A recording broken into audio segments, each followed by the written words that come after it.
Greetings, everyone! I'm the delicious and mythical Griffin Muffin. I'm making this video because it's actually kind of I haven't even written a script for this. It's just more or less the first thing that's popped into my head over the last 2 weeks or so.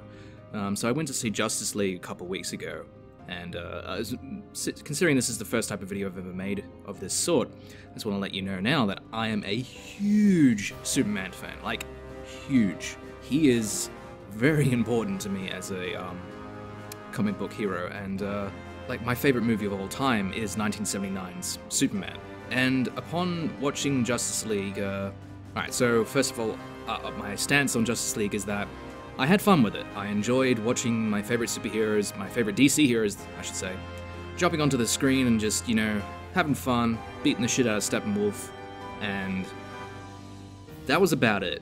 I felt that a lot of the character, the actual individual character sort of arcs between all of the members, league members, was a bit flat.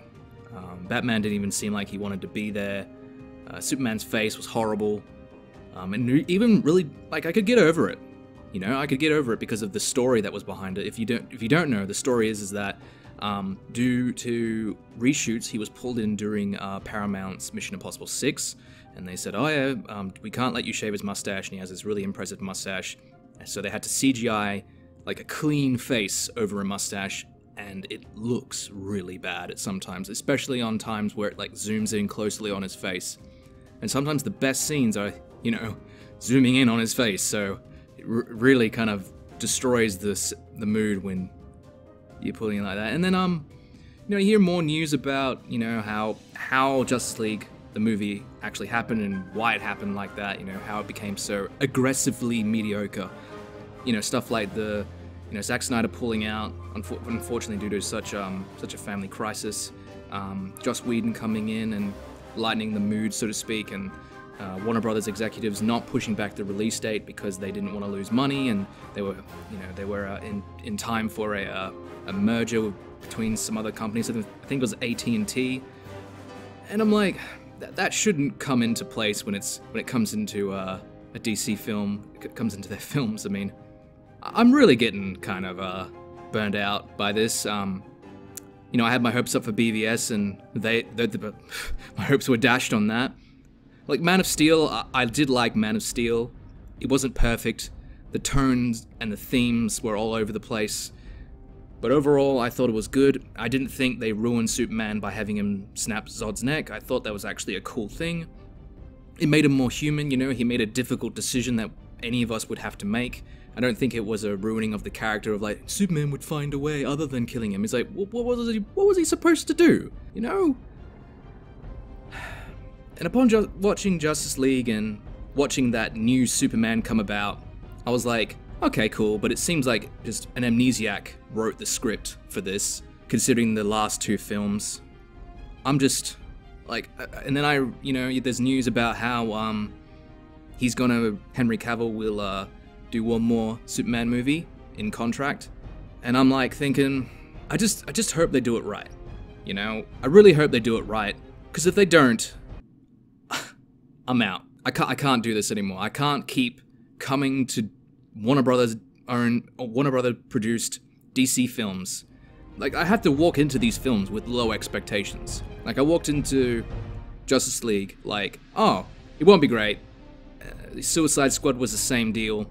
Batman vs Superman, I had my doubts, but I was like, no, it's alright, it's gonna be awesome, it's gonna blow your mind and everything, and like, I don't know, the fight scenes and the action were great, but overall the story was really dark and all this sort of stuff. I mean, like I feel like people don't know that there are actually really good Superman stories out there. Like, they just go, oh, we've done Darkseid, what do we do now? Well, I'm gonna show you what you can do, okay? I'm gonna show you what good comic book stories there are, okay?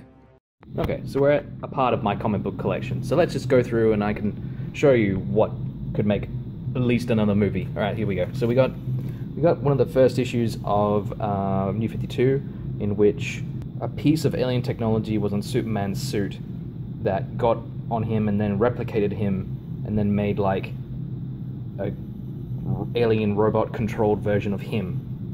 You know, you could do that. wouldn't be that interesting, but yeah, you could do that. We got this one here, Justice by Alex. Well, that's the artist, Alex Ross, written by Jim Kruger, and Doug Braithwaite. Essentially, it's a Brainiac story in which it's a Legion of Doom and everything like that. But I think that's a few years off now because of what you've done. But anyway, here we go. We have Sorcerer Kings, right? And there's actually some really cool stories in here, mini stories as well that reflect like the Batman Superman dynamic and all that sort of stuff. But the main story in this is actually what happens is the Earth's sun is depleted, and the Earth's mystical heroes actually replenish the sun with mystical energy and stuff. So when Superman is in that universe, it's a multi-dimensional one, mind you, he gets he absorbs magical powers. So it's really cool to see.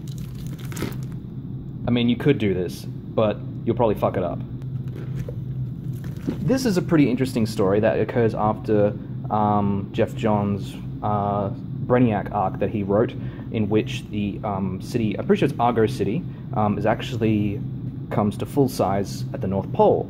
And from there, Superman and Supergirl have to deal with a whole city of Kryptonians adjusting to living on Earth. That's pretty freaking interesting. Probably something you can do in another film. All right, this is one that's one of my favorite comics of all time. Again, Mark Waid.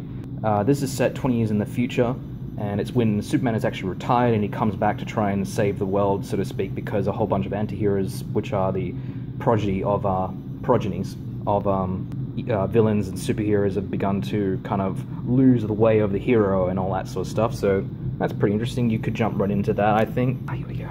This. Alright, so this is what you should do. You should do Brainiac, really, for his second film. Hit it off, and it'll be great. Brainiac is a great villain for Superman because he's just, he matches him in so many ways, but he's also much more superior, and Brainiac actually wants him as a part of his collection. And because Superman in this universe has the Codex, which is actually, you know, oh yeah, you may have forgotten that subplot in Man of Steel, but he actually contains all of the genetic information of the entire race of, the entire empire of Krypton. So he would be pretty valuable, you know? Yeah, you stuffed that up good, didn't you? For me, it was a pretty interesting comic, and I guess it could be made into a film, but essentially one of the main themes throughout the film is that Superman became Superman because of his upbringing. If it weren't for Jonathan Kent and Martha Kent raising him, he would have become a completely different person. The villain in this is he's kind of like a pseudo Lex Luthor sort of type, and probably I would like anything other than Jesse Eisenberg as Lex Luthor. So yeah, this one's great. This would be interesting as hell, but again, you would have to do an alternate universe, and I don't know, it might be a bit weird for you. This comic is a part of a story arc in which Argo City is actually still in a bottle, and Superman actually goes inside it to actually try, I think, if I remember correctly, it's something to do with there's like civil unrest inside Argo City, and he goes to control it, and they end up like praising him as some sort of religious figure, I think. So that's that. You know, that there are good Superman stories out there, and it's like even if my friend came to me, let's say it's 5 years down the track, 10 years down the track, and my mate comes up to me and he's like, "Hey man, they've made a Justice League movie again, but it's with Brainiac as the main villain, and it's just like Injustice 2. I'm like, not gonna see it. Nah, not gonna see it, eh? Nah, it'll be shit. If it's owned by Warner Brothers, that is, I'll be like, nah, shit, not gonna do it. Nah, I'm not gonna see it. And you know, maybe a year later, it's like, oh, guess what? They've just Justice League Doom, the animated movie, but into a live-action film. And I'll be like, nah, sorry, not gonna see it. Just not gonna do it, eh? Nope, not going to do it. And then, say 15, 20 years down the track, when I'm like nearing 50 years old, and they go, hey, guess what? We're rebooting the franchise, new hero, new everything, still owned by Warner Brothers. Oh, and we're basing it completely off of Superman Birthright by Mark Waid. And I'll be like, no, not gonna see it. If you stuff up the next Superman film, this is like, I hope this reaches the ears of someone at Warner Brothers. If you stuff up the next Superman movie, I am out. And I feel like I'm saying this as if my opinion matters, because I'm just some dude in Australia, in Western Australia, like, I don't matter, you know? But I think my thoughts resonate with a lot of the DC fan base that If you stuff up the next Superman film, you're going to really dent the franchise. You're going to really burn out a lot of people. I don't know what this is. I don't know if this is a warning. I don't know if this is a cry for help or anything like that. I just don't stuff up the next Superman movie. Please don't stuff it up. Just please don't stuff it up. Anyway, like, comment, subscribe. This is a bit of a weird video for me to make. I made it kind of impromptu, and it's just, I'm just unloading a lot of my thoughts, really.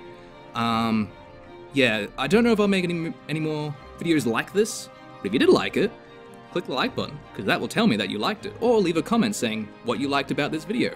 Share this video with your mates, and see you later.